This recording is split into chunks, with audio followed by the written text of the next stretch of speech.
Kim Tai-ho wiped the sweat from his face as he looked across the green fields of New Busan. The rice plants swayed in the gentle breeze under the orange light of their sun. It was a good day for farming. The harvest would be strong this year, just like his grandfather had predicted. He walked between the rows of crops, checking each plant carefully. His family had been farming this land for 3 generations. They came here when New Busan was just a small colony. Now it was home to over 2 million humans. The planet had become one of the most important food sources for human colonies across the galaxy. Tae-ho, his sister Yuna called from the farmhouse. "Come eat. Mom made your favorite soup." He smiled and started walking back to the house. The white farmhouse sat on a small hill, surrounded by cherry blossom trees that his grandmother had planted when she first arrived. The trees had been changed by scientists to grow in New Busan's air, but they still looked beautiful. Inside the house, his family sat around the dinner table.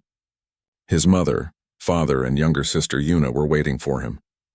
The smell of kimchi soup filled the room. It reminded him of the stories his grandmother told about Earth. The Kim family across the valley had their baby yesterday, his mother said as she served the soup. A healthy boy. They named him Minho. "That's wonderful," Tae-ho replied. He loved hearing about new babies being born on New Busan. Each new child meant their world was growing stronger. After dinner, Tai-ho walked outside to check on the animals. The night sky was clear, and he could see the 3 moons of New Busan shining bright. In the distance, he saw the lights of Busan City, the planet's capital. Over 800,000 people lived there now. Meanwhile, in space above the planet, Captain Lee Dong-woo sat on the bridge of his ship, the Arirang. It was a small defense vessel, nothing too powerful. New Busan was a peaceful world that had never seen war. The ship was mostly used to help lost trading vessels and check on space stations.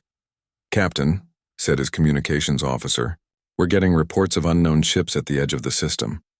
Lee Dong-woo frowned. "How many ships?" "The sensors are having trouble counting them, sir. Maybe 50, 60. They're big ships."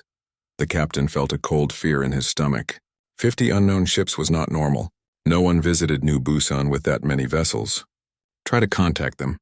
Ask what they want." "Sir, I'm trying, but they're not responding to any of our messages." Lee Dong-woo stood up from his chair. Something was very wrong. "Send a message to the planet. Tell them we might have a problem, and contact Federation headquarters. We need help." On the planet's surface, Dr. Park So-young was working late at the main hospital in Busan City. She was treating a young girl who had broken her arm falling from a tree. The girl was brave and didn't cry, even though So-young knew it must hurt. "There you go, little one," So-young said as she finished putting the cast on the girl's arm. "In 6 weeks, this will be good as new." The girl's mother thanked her many times. So-young smiled and watched them leave. She loved her job at the hospital. Every day she helped people feel better. It was a good life on New Busan. Suddenly, alarms started ringing throughout the hospital. The emergency lights turned on. So-young had never heard these alarms before. They were the ones that meant the planet was in danger. She ran to the window and looked up at the sky. At first, she saw nothing unusual. Then she saw them. Dark shapes moving across the stars. Ships. Lots of ships. They looked like giant metal insects with glowing red lights.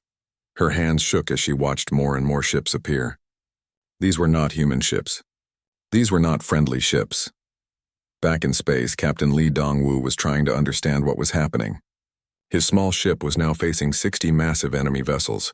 Each one was 10 times bigger than the Arirang. "Sir," his weapons officer said, "they're Vorthak ships." Lee Dong-woo's blood went cold. The Vorthak were an insect-like species that had always disliked humans. They were part of the Galactic Federation, just like humans, but there had been many arguments between the 2 species over the years. "Captain," his communications officer called out, "they're not answering any of our messages." "And, sir?" "They're moving toward the planet." Lee Dong-woo made the hardest decision of his life. "All hands prepare for battle. We're going to fight." His crew looked at him with surprise. Everyone knew they couldn't win against 60 enemy ships. But Lee Dong-woo also knew he had to try. 2 million humans lived on New Busan. He had to give them time to escape. "Send one last message to the planet," he ordered. "Tell them to evacuate immediately. Tell them we'll hold the enemy as long as we can." The Arirang was a small ship, but it was fast. Lee Dongwu ordered his pilot to fly straight at the enemy fleet. His weapons were not very powerful, but maybe he could damage one or two of their ships. The Vorthak ships opened fire first. Bright green energy beams shot across space.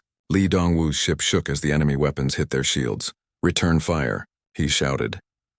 The Arirang's weapons hit one of the Vorthak ships, but the enemy's armor was too strong. The attack did almost no damage. More enemy fire hit them.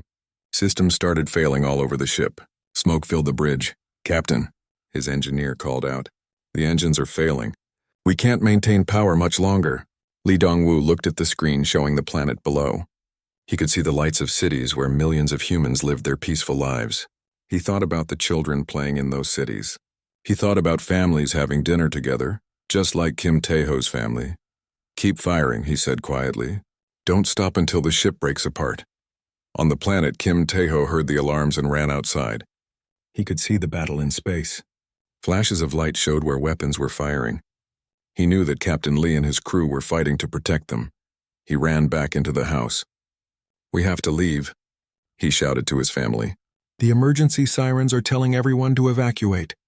His mother looked confused. "Leave? But this is our home. Mom, there are enemy ships in space. We have to go now." All across New Busan, families were making the same difficult choice. They grabbed what they could carry and ran to the evacuation ships.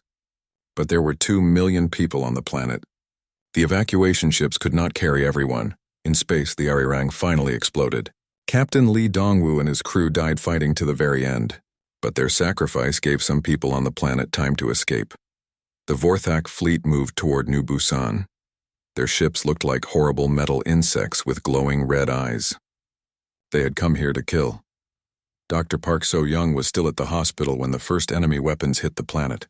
She was helping to evacuate the patients when the sky turned bright white. The enemy was firing on the cities. She saw the children's hospital across the street get hit by an energy beam. The building just disappeared, turned into nothing. All those sick children, all those doctors and nurses trying to help them. Gone in 1 second, So-young fell to her knees and cried. This was not war. This was murder. Kim Taeho was driving his family toward the evacuation site when he saw their farm get destroyed behind them. The cherry blossom trees his grandmother had planted. The house where he had grown up. The fields where 3 generations of his family had worked. All turned to ash and fire. The Vorthak ships fired on everything. Hospitals, schools, farms, cities. They didn't care if their targets were military or civilian. They just wanted to kill as many humans as possible. The attack continued for 6 hours. When it finally ended, New Busan was a dead world. The green fields were black. The cities were ruins. The cherry blossom trees were gone. 2,300,000 humans had lived on New Busan that morning. Now most of them were dead. Only a few thousand had managed to escape on the evacuation ships. Kim Taeho survived, but his parents and sister did not. Dr. Park So-young survived, but she would never forget the children who died in that hospital. The news of the New Busan massacre spread across the galaxy in hours. Humans everywhere cried when they heard what had happened. They demanded justice. They wanted to know why the Vorthak had done this terrible thing, but they would soon learn that the answers were even more horrible than the attack itself. The largest fleet in galactic history gathered at the edge of the Sol system. 25,000 ships from 47 different worlds, all united in one desperate purpose: to destroy humanity before humanity destroyed them. Fleet Admiral Park Jun-ho stood on the bridge of his flagship, the New Busan's Vengeance, and watched the enemy approach. His own fleet numbered only 10,000 ships, but each one was more advanced than anything the galaxy had ever seen. "Sir," his tactical officer reported, "the Federation fleet is taking position. They're trying to surround us," Park Jun-ho smiled. The Federation commanders still thought this would be a normal space battle. They thought numbers and tactics would decide the outcome. They didn't understand that humanity had rewritten the rules of war. "Let them come," he said quietly. "It's time to end this." The Federation fleet was commanded by Admiral Crestel of the Centaurians, one of the most experienced military leaders in the galaxy. He had fought in dozens of battles and never lost, but he had never faced humans in total war. "Begin the attack," Crestel ordered. "All ships fire at will." 25,000 ships opened fire simultaneously. The space between the fleets filled with energy beams, plasma bolts, and missile swarms. It should have been enough firepower to destroy entire star systems, but the human ships simply vanished. Where did they go? Crestel demanded. His sensors showed empty space where the human fleet had been moments before. Unknown, sir, his tactical officer replied. They just disappeared. The answer came seconds later when human ships began appearing throughout the Federation formation. They materialized inside the enemy fleet, behind energy shields in spaces that should have been impossible to reach. The humans had mastered technology that allowed them to phase in and out of normal space. They could appear anywhere, strike without warning, and vanish before the enemy could respond. All ships evasive maneuvers. Crestel shouted, but it was too late. The human attack was devastating. Each human ship seemed to know exactly where to strike for maximum damage. They targeted engine cores, weapon systems, and command centers with surgical precision. Fleet Admiral Park Jun-ho watched as Federation ships exploded around him. These were the same aliens who had voted to cover up the New Busan massacre. They had thought they could murder 2.3 million humans and face no consequences. Sir, his weapons officer called out, we're detecting a group of ships trying to flee the battle. Pursuit ships are not to let any Federation vessel escape, Park Jun-ho ordered. Today we end their ability to make war forever. The battle lasted 4 hours. When it ended, the Federation fleet was completely destroyed. Wreckage drifted through the Sol system like a metal graveyard. Of the 25,000 enemy ships, fewer than 50 survived, and those only because the humans let them live to carry a message. The survivors were brought aboard human vessels, where they expected to be executed or tortured. Instead, they found something that surprised them even more: humanity's true plan. Dr. Lee Soo-jin, humanity's chief negotiator, met with the captured Federation commanders in a conference room aboard the New Busan's Vengeance. She was a small, quiet woman who had spent years studying galactic law and politics. Gentlemen, she began, you expected to die today. You expected us to execute you as war criminals. You're wrong. Admiral Crestel looked confused. You're sparing us? We're offering you something better than death, Dr. Lee replied. We're offering you justice. She activated a holographic display that showed plans for a new galactic government. For 200 years, the galaxy has been ruled by fear, greed, and corruption. Species have oppressed each other for profit. The strong have bullied the weak. Genocide has been covered up for economic gain. The Federation officers listened in stunned silence as Dr. Lee outlined humanity's vision for the future. We propose a democratic galactic republic, she continued. Every species gets representation based on population, not economic power. No single species can override the others. Most importantly, there will be absolute protections for basic rights. No government will ever again be allowed to cover up genocide. Why are you telling us this? Crestel asked. You've already won the war. Because winning the war was never our goal, Dr. Lee replied. Our goal is ensuring that what happened to New Busan never happens to anyone else. She showed them detailed plans for war crimes tribunals, reparations programs, and reconstruction efforts. Your leaders will face justice for their crimes, but your people will be offered a chance to join something better. Meanwhile, on Nexus Prime, Chancellor Veltar sat in a prison cell awaiting trial. The human forces had captured the Federation capital without firing a shot. When faced with certain destruction, the planet's defenders had surrendered immediately. Grand Marshal Cho Yun-woo, the supreme commander of human forces, visited Veltar in his cell. The amphibian leader looked broken and defeated. I don't understand, Veltar said. You could have killed us all. Why didn't you? Because that would make us like you, Cho replied. Humans don't murder innocents for convenience. We fight to protect them, but you destroyed our fleets. You killed thousands of our soldiers. Soldiers who were following the orders of war criminals, Cho said firmly. They chose to fight for a government that covered up genocide. They accepted the consequences of that choice. Veltar was quiet for a long moment. What happens now? Now you face trial for your crimes. You'll have lawyers. You'll have the right to defend yourself. You'll get the fair treatment you denied the victims of New Busan. The war crimes trials lasted 2 years. Every Federation official who had voted to cover up the massacre faced justice. Some were found guilty and sentenced to prison. Others were acquitted when evidence showed they had been deceived by their own governments. Chancellor Veltar was found guilty of conspiracy to commit genocide and sentenced to life in prison. But even he was treated humanely, given proper food and medical care, and allowed to receive visitors. "This is how justice works," the human judge explained at his sentencing. "You are guilty of terrible crimes, but you are still a living being deserving of basic dignity. We will not become monsters to defeat monsters." The reconstruction of the galaxy took 5 years. Humans provided medical aid to former enemies. They shared their agricultural technology with worlds that had food shortages. They helped rebuild planets damaged in the war. Most importantly, they established the new democratic Galactic Republic with ironclad protections for all species. The new constitution included provisions that made it impossible for any government to cover up atrocities or target civilians. Kim Tae-ho returned to New Busan 7 years after the massacre. The planet had been completely rebuilt, with new cities, farms, and forests. Cherry blossom trees once again bloomed in the spring, genetically restored from samples that had survived the attack. He stood in the central memorial plaza, where the names of all 2.3 million victims were carved into black stone. His parents and sister were listed there, along with Dr. Park So-young's patients and countless other innocent people. "We never forgot," he said quietly to their memory. "We never gave up. We made sure the galaxy learned that human lives matter." Around him, children of many different species played together in the rebuilt parks. Forthak Young crawled through the grass alongside human toddlers. Former enemies had become friends under the new galactic order. Dr. Park So-young, now the chief medical officer of the rebuilt planet, approached him. "Do you think they would be proud of what we built?" she asked. Tae-ho watched the children playing. "I think they would be proud that we chose justice over revenge.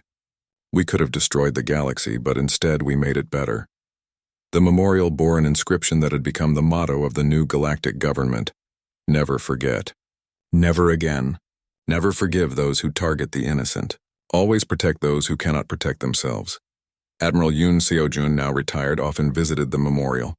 He would stand before the wall of names and remember the day when humanity chose to become something the galaxy had never seen. A species that fought not for conquest or profit, but for justice itself. The galaxy had learned a hard lesson. Humanity was not the peaceful, weak species they had thought. When pushed to their limits, humans became something far more dangerous than any military force. They became the conscience of the galaxy. 10 years after New Busan, the Democratic Galactic Republic was a shining example of cooperation and justice. Former enemies worked together. Oppressed species found protection under law. Children of all races grew up in peace. But in every human naval base, every government building, and every school, there hung memorials to the victims of New Busan. The message was clear: humanity would never again allow genocide to go unpunished. The galaxy had wanted to see what humans became when their peaceful nature was stripped away. They had learned the answer. Humans became justice itself, terrible and swift, but ultimately merciful to those who chose to embrace a better path. The stars no longer trembled in fear. Instead, they shone with the light of hope, protected by a species that had learned the hardest lesson of all. Sometimes you have to fight a war to create a lasting peace. And in the rebuilt fields of New Busan, under the restored cherry blossom trees, human farmers worked the soil once again. But now they were not alone. 6 months after the Federation's betrayal, engineer Kang Hyo-jin stood inside the largest secret shipyard humans had ever built. The facility was hidden inside a hollow asteroid, far from any trade routes or Federation patrols. Around him, thousands of workers assembled the most powerful warships the galaxy had ever seen. These were not the sleek, elegant vessels that other species built. Human warships looked like metal monsters. They were dark gray, covered in armor plating and bristling with weapons. The workers had painted names on their hulls: New Busan's Revenge and Never Forget and Death to Traitors. "How many ships do we have ready?" asked Admiral Yoon Seo-jun as he toured the facility. 800 completed, sir," Kang replied. "Another 2,000 in various stages of construction. The workers are building them faster than we ever thought possible." Admiral Yoon nodded. He was a thin man with gray hair and cold eyes. For 30 years he had secretly prepared for this war. The Federation thought he was dead, killed in a shuttle accident. In reality, he had been building the human war machine. What about the new weapons? Yoon asked. Kang led him to a secured section of the shipyard. Inside, Dr. Lim Ji-hai was working on humanity's most terrible creation. She was a small woman with thick glasses, but her mind contained ideas that could destroy stars. "Admiral," she said without looking up from her work, "the first quantum lance is ready for testing." "Show me," Yoon commanded. Dr. Lim activated a holographic display. Traditional weapons fire energy or projectiles at targets. The quantum lance is different. It collapses the space around enemy ships. The targets don't just get destroyed, they get removed from reality. How many ships can it destroy? In theory, an entire fleet. In practice, we need to test it first. Admiral Yoon smiled for the first time in months. Then let's test it. Meanwhile, on the hidden world of New Terra, Colonel Bae Wanshik was training the first class of human soldiers to graduate from the new War Academy. These were not the peacekeeping forces humans had used in the Federation. These were warriors trained for total war. "Listen carefully," Colonel Bae told his students. "Everything you learned about warfare in the Federation is wrong. Other species fight with rules. They have limits. They try to minimize casualties and protect civilians. We don't." A young soldier raised her hand. "Sir, doesn't that make us as bad as the people who destroyed New Busan?" "No," Bae replied firmly. "It makes us effective. The galaxy chose to play by new rules when they murdered 2.3 million innocent humans. We're just playing by their rules now." He activated a tactical display showing various alien worlds. Every Federation member voted to cover up the New Busan massacre. That makes them all legitimate targets. Their military bases, their factories, their government buildings, everything that supports their war effort. "What about civilians, sir?"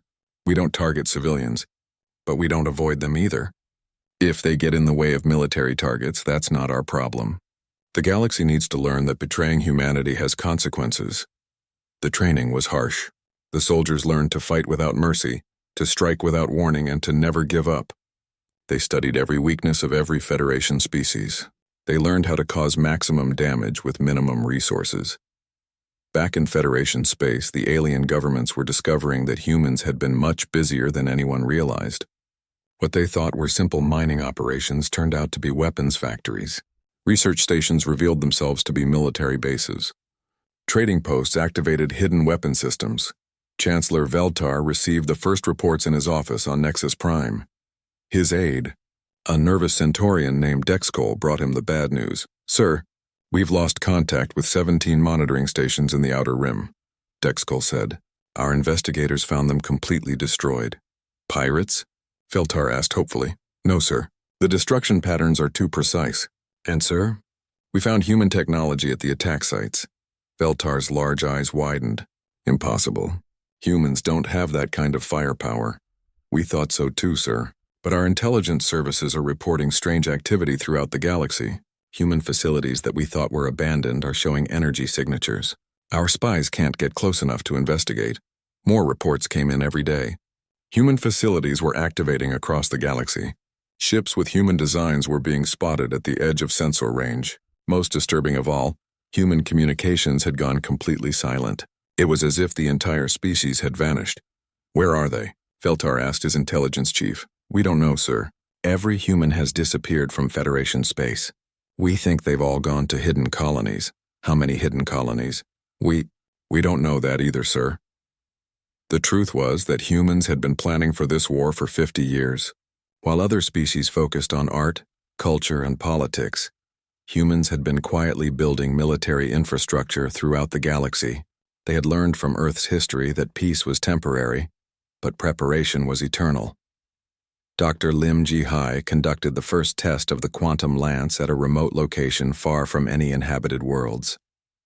The target was an abandoned Federation monitoring station, a massive structure made of the strongest materials known to galactic science, firing. "In 10 seconds, she announced. To the observation team, the weapon didn't look like much, just a small device mounted on a human destroyer. But when Dr. Lim activated it, space itself seemed to fold around the target.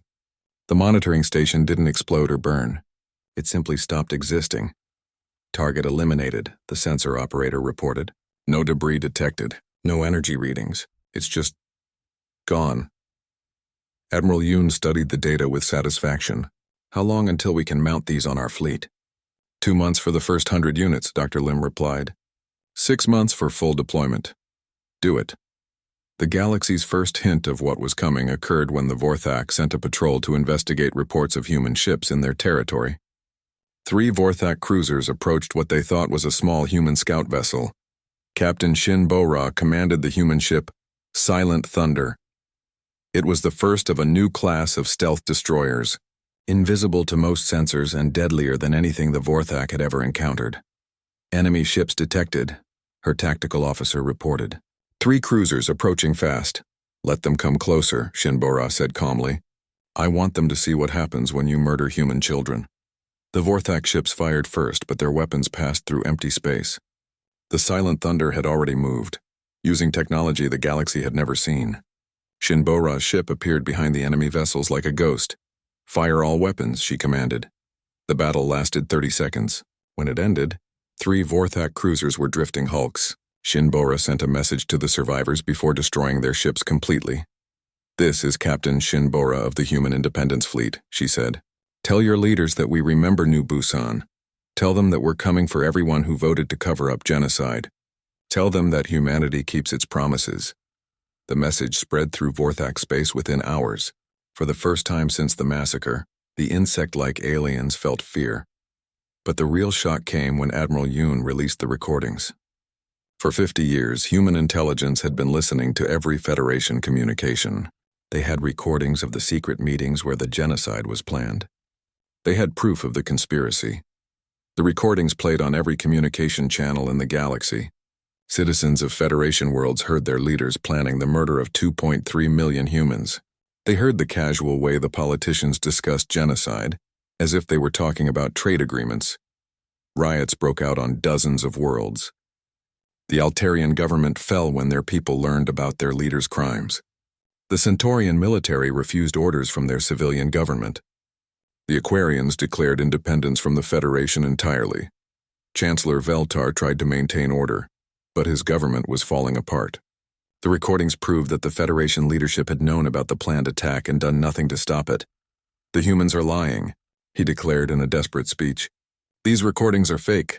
They're trying to destroy the Federation, but everyone knew the truth. The recordings were real. The Federation had allowed genocide to happen for economic gain. President Song Mi-kyung of the Independent Human Republic made a broadcast from New Terra. She stood before a memorial wall showing pictures of every human who had died on New Busan. For 200 years, humanity tried to be part of the galactic community, she said. We shared our technology, our food, our culture. We helped build the Federation into something we thought was good and just. She paused and looked directly into the camera. We were wrong. The Federation is not just, it is not good. It is a criminal organization that enables genocide. Therefore, humanity withdraws from it permanently. We will never again bow to those who murder children. Behind her, human soldiers marched past in perfect formation. Their armor was black as space, and their weapons gleamed with deadly purpose.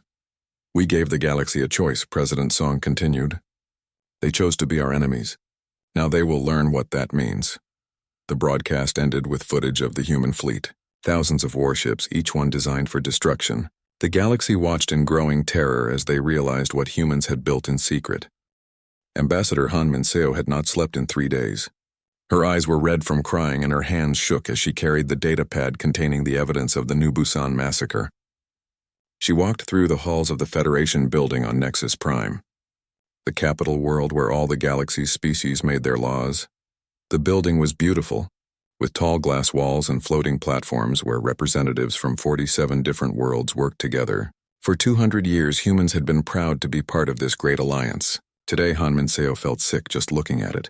She entered the emergency council meeting. Around the great circular table sat representatives from dozens of species. There were the blue-skinned Altarians, the tall gray Centaurians, the fish-like Aquarians, and many others. At the head of the table sat Chancellor Veltar, an amphibian creature with green skin and large eyes. The emergency session will begin, Chancellor Veltar announced in his wet, gurgling voice. Ambassador Han, you may present your evidence.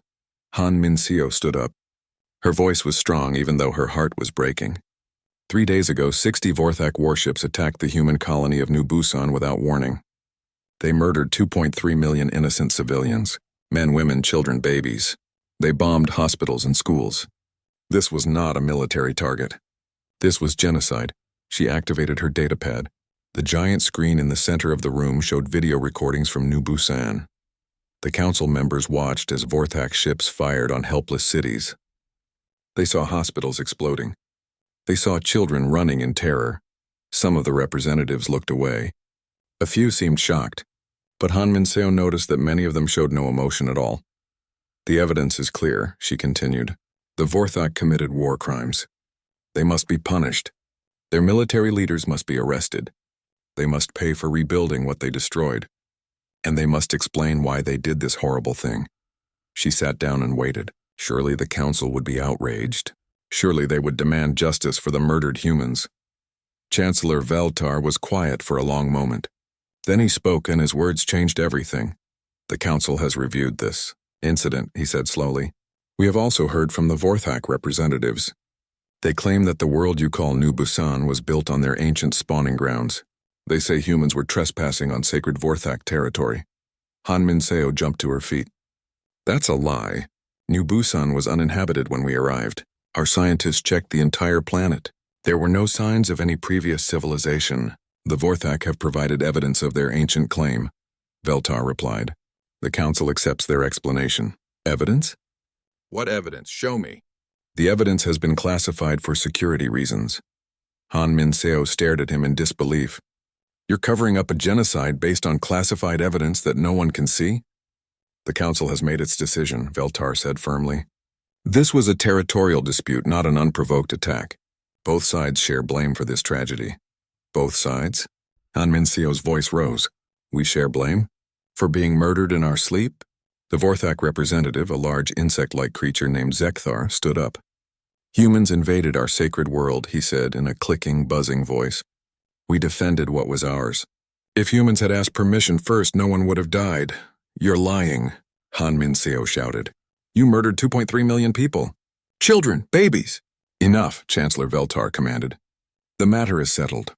Humans will evacuate 3 other colonies in that region and pay reparations to the Vorthak for the inconvenience. Han Min-seo felt like the world was spinning around her. Reparations? We have to pay them? For murdering our people? The vote will now be taken, Veltar announced. One by one, the representatives voted. The Altarians voted against humans. The Centaurians voted against humans. The Aquarians voted against humans. Species after species sided with the Vorthak. Only 2 voted for humans. The humans themselves and their old allies, the wolf-like Fenari. The final vote was 45-2. The matter is closed, Veltar declared. Humans will comply with these terms within 1 standard year. Han Min-seo looked around the room at all the species she had thought were friends. You're all murderers, she said quietly. You're all part of this. She walked out of the room. Behind her, she could hear the Vorthak representative making his victory speech. Later that day, Han Min-seo met with other human leaders in a secure room. Commander Oh Jae-sung, head of human intelligence, was there. So was General Nam Hyun-woo, leader of the human military. Both men looked as angry as she felt. It's worse than we thought, Commander Oh said. My agents have been investigating. This attack was planned for months. The Federation knew it was coming. What do you mean? Han Min-seo asked. Oh activated a holographic display. 3 months ago, representatives from 12 different species met in secret. They called it the Human Problem Conference. They decided that humans were becoming too successful. Our farms were producing too much food. Our factories were making too many goods. Other species were losing money because they couldn't compete with us. General Nam leaned forward. So they decided to destroy us? Not all of us, Oh replied. Just enough to make us weak. They chose New Busan because it was our most productive agricultural world. They wanted to cripple our food production. And the Vorthak agreed to do their dirty work, Han Min-seo said. For a price. The other species promised the Vorthak control of 3 star systems if they attacked New Busan. They also promised to support the Vorthak's territorial claims in the Outer Rim. Han Min-seo felt sick. It was all planned. The attack, the cover-up, everything. There's more, Oh continued. I intercepted communications between several Federation worlds. They're already dividing up our technology. The Altarians want our farming techniques. The Centaurians want our manufacturing processes. The Aquarians want our medical knowledge. General Nam stood up and walked to the window. Outside, he could see alien ships flying through the sky of Nexus Prime. They think they've won, he said quietly. They think humans will just accept this and fade away. What choice do we have? Han Min-seo asked. If we fight back, they'll unite the entire galaxy against us. 45 species against one. We can't win that war. General Nam turned around. His eyes were hard as steel. Maybe we can't win a normal war, but this isn't going to be a normal war. That evening, Han Min-seo sent an encrypted message to Earth and all human colonies. The message was simple. The Federation has betrayed us. We are alone. Prepare for what comes next. On Earth, President Song Mi-kyung received the message in her office. She had been expecting it, but it still hurt to read. She looked out her window at the city of Seoul, where millions of humans lived peaceful lives. Soon, that peace would end. She activated her emergency communicator and spoke to a man who officially didn't exist. Admiral Yoon, it's time. Activate Deep Root. Far away in a secret base hidden in an asteroid field, Admiral Yoon Seo-jun received the message. He had been waiting for this day for 30 years. Around him, thousands of human workers had been building weapons and ships in complete secrecy. Send the signal, he told his communications officer. Wake up the sleeping giant. All across the galaxy, hidden human facilities received the activation code. Mining stations that were really weapons factories, research outposts that were really military bases, trading posts that were really spy centers. For 50 years, humans had been quietly preparing for the day when the galaxy would turn against them. That day had come. Back on Nexus Prime, Chancellor Veltar was celebrating with the other Federation leaders.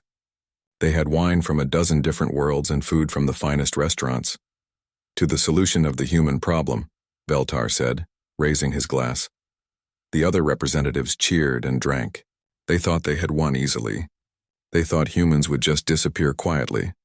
None of them knew that in secret human facilities across the galaxy, thousands of workers were building ships, weapons, and tools of war. They didn't know that human spies had been recording their conversations for decades. They didn't know that humans had been expecting this betrayal and preparing for it. Most importantly, they didn't understand what they had just done. They thought they had solved a problem. Instead, they had awakened something that would make the galaxy tremble. Ambassador Han Min-seo sat alone in her apartment that night. She had already packed her things. Tomorrow she would leave Nexus Prime forever. All human diplomats were going home. She looked at a picture of New Busan before the attack. Green fields, happy families, children playing under cherry blossom trees. All gone now. She picked up her personal communicator and recorded a message for her government. The Federation has chosen war. They want to see what humans become when we stop being civilized. They're about to find out. The next morning, every human diplomat, scientist, trader, and citizen left Federation space. They took nothing but their personal belongings. They left behind their businesses, their research, their investments. The Federation members were happy to see them go. They thought it would be easier to take human technology without humans around to protect it. They were wrong. In exactly 6 months, they would learn just how wrong they were. Major Kim Do-hyun moved through the shadows of Aldebaran Prime like a ghost. The capital world of the Merchant Alliance was supposed to be the most secure planet in Federation space. Thousands of guards protected the wealthy traders who had grown rich from the galactic economy. None of that mattered to Do-hyun and his team. They were Ghost Company, the most elite unit in the new human military. They had spent months infiltrating the planet, learning every security system, mapping every building. Tonight, they would send a message the galaxy would never forget. Do-hyun's target was Merchant Prince Velkala, the Altarian who had proposed the Human Problem Conference 6 months ago. The recording showed him laughing as he discussed the planned massacre on New Busan. Now he was about to learn that humans had long memories. The prince lived in a floating palace, above the clouds of Aldebaran Prime. Energy. Shields and laser turrets protected it. An army of guards patrolled every entrance. But the defenses were designed to stop large attacks, not small teams of humans who moved like shadows. Entering the target zone, Do-hyun whispered into his communicator. His team of 6 soldiers spread out across the palace. Each wore armor that bent light around it, making them nearly invisible. They moved through the palace halls like death itself. Guards died silently, their throats cut before they could scream. Security cameras showed empty corridors even as the humans passed directly in front of them. Merchant Prince Velkala was hosting a dinner party when Do-hyun found him. Dozens of wealthy aliens sat around a golden table, eating expensive food and drinking rare wines. They were celebrating their latest business deals, made possible by the technology stolen from dead human colonies. Do-hyun stood in the doorway for a moment, watching them laugh and feast. These creatures had murdered 2.3 million humans for money. They had voted to cover up genocide so they could get richer. "Good evening," Do-hyun said as he stepped into the light. The dinner guests screamed and tried to run, but more human soldiers appeared at every exit. The aliens found themselves trapped in the room with 6 humans whose eyes burned with cold fury. "Please," Velkala begged. "We can negotiate. We can pay you. Name any price?" "You already paid," Do-hyun replied. With human blood, he activated a holographic projector. Images of New Busan appeared around the room. The aliens watched as their weapons destroyed hospitals and schools. They saw human children running in terror. They saw families burning alive. "This is what you bought with your money," Do-hyun said. 2.3 million human lives. "We didn't know," one of the guests cried. "We never wanted anyone to die." Do-hyun played another recording. It was Velkala's voice from the secret meeting. "The humans breed too fast and work too hard. We need to thin their numbers before they dominate the entire galaxy. A few million deaths now will save us trillions in the future." The room fell silent. "Judgment has been passed," Do-hyun announced. "Sentence is death." The execution was swift but not painless. Do-hyun wanted the surviving guests to remember every detail. He wanted them to spread the word across the galaxy. Humanity was coming for everyone who had blood on their hands. As the human soldiers prepared to leave, Do-hyun placed a small device on the table.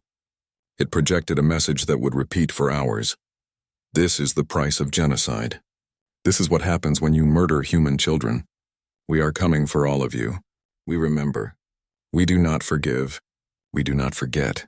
Similar attacks happened across the galaxy that night. Human strike teams appeared on dozens of Federation worlds. They killed government officials who had voted for the cover-up. They destroyed factories that were producing goods with stolen human technology.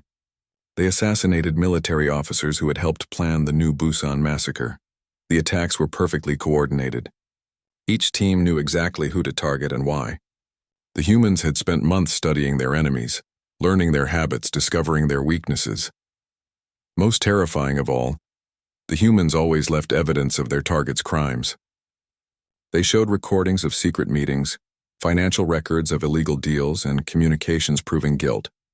The galaxy learned that their leaders were not heroes fighting human aggression. They were criminals who had murdered innocents for profit. Captain Shin Bo-ra was leading a different kind of mission.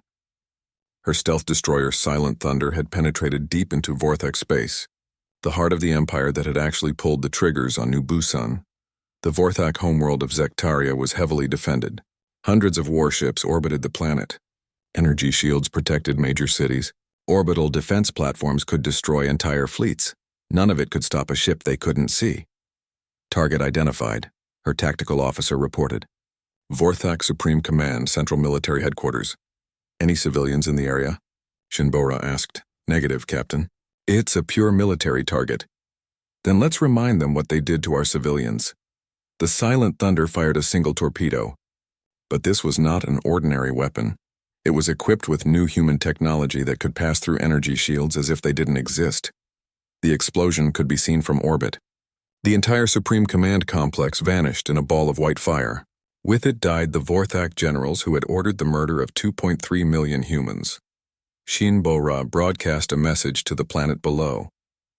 "This is Captain Shin Bo-ra of the Human Independence Fleet. Your military leaders are dead.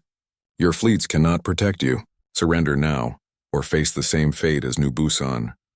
But the most devastating human attack came in Federation space itself. Chancellor Veltar was meeting with his emergency council when Admiral Yoon Seojun's fleet appeared, without warning in the Nexus Prime system. 300 human warships materialized, out of hyperspace simultaneously.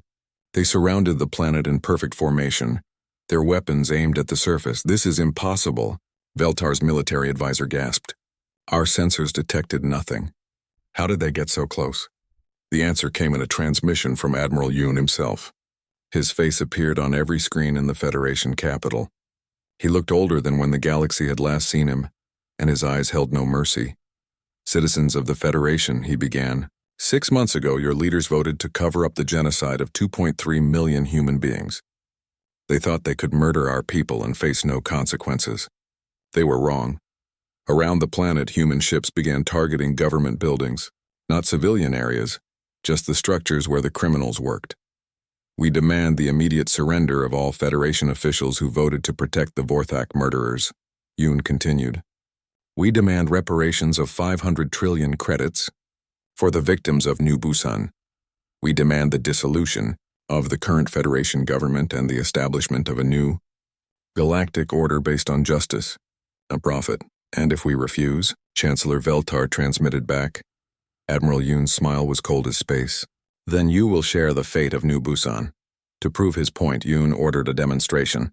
One of his ships fired a single shot at an uninhabited moon near Nexus Prime. The moon didn't just explode, it ceased to exist, removed from reality by the quantum lance weapon. The Federation Council watched in terror as an entire celestial body vanished without a trace. "You have 24 hours to decide," Yoon announced. "Choose wisely." Across the galaxy, panic spread like wildfire. Stock markets crashed as investors realized the Federation was collapsing. Military fleets fled to their home systems to protect their own worlds. Civilian populations demanded their government surrender rather than face human vengeance. The Vorthak tried to rally resistance, sending messages to their allies. "We must unite against the human threat. If we don't stop them now, they will destroy us all." But the galaxy had seen the recordings. They knew who the real villains were. Species after species abandoned the Federation rather than fight a war they couldn't win for leaders who had committed genocide. Dr. Park So-young, one of the survivors of New Busan, watched the news reports from the human refugee ship where she now lived. She had lost everything in the massacre, her hospital, her patients, her life's work. But seeing the galaxy finally learn the truth brought tears to her eyes. "They're afraid now," she said to Kim Tae-ho, who sat beside her. He had also survived the attack but lost his entire family. "Good," Tae-ho replied. "They should be afraid. They should know what it feels like to watch your world burn." Around them, other survivors nodded in agreement. These were not soldiers or politicians. They were farmers, doctors, teachers, and shopkeepers who had lost everything to galactic greed. Now they watched as humanity took its revenge. The 24-hour deadline passed with no response from the Federation. Chancellor Veltar and his council couldn't agree on what to do. Some wanted to fight, others wanted to surrender, and still others wanted to flee. Admiral Yoon kept his promise. Human ships began bombarding military targets throughout Federation space. They didn't target civilians, but they showed no mercy to anyone in uniform who had served the criminal government. The attacks were surgical and devastating. Within hours, the Federation's military capability was cut in half. Within days, their government was in complete collapse. President Song Mi-kyung made one final broadcast to the galaxy. "This is what justice looks like. This is what happens when you murder the innocent. The old order is dead.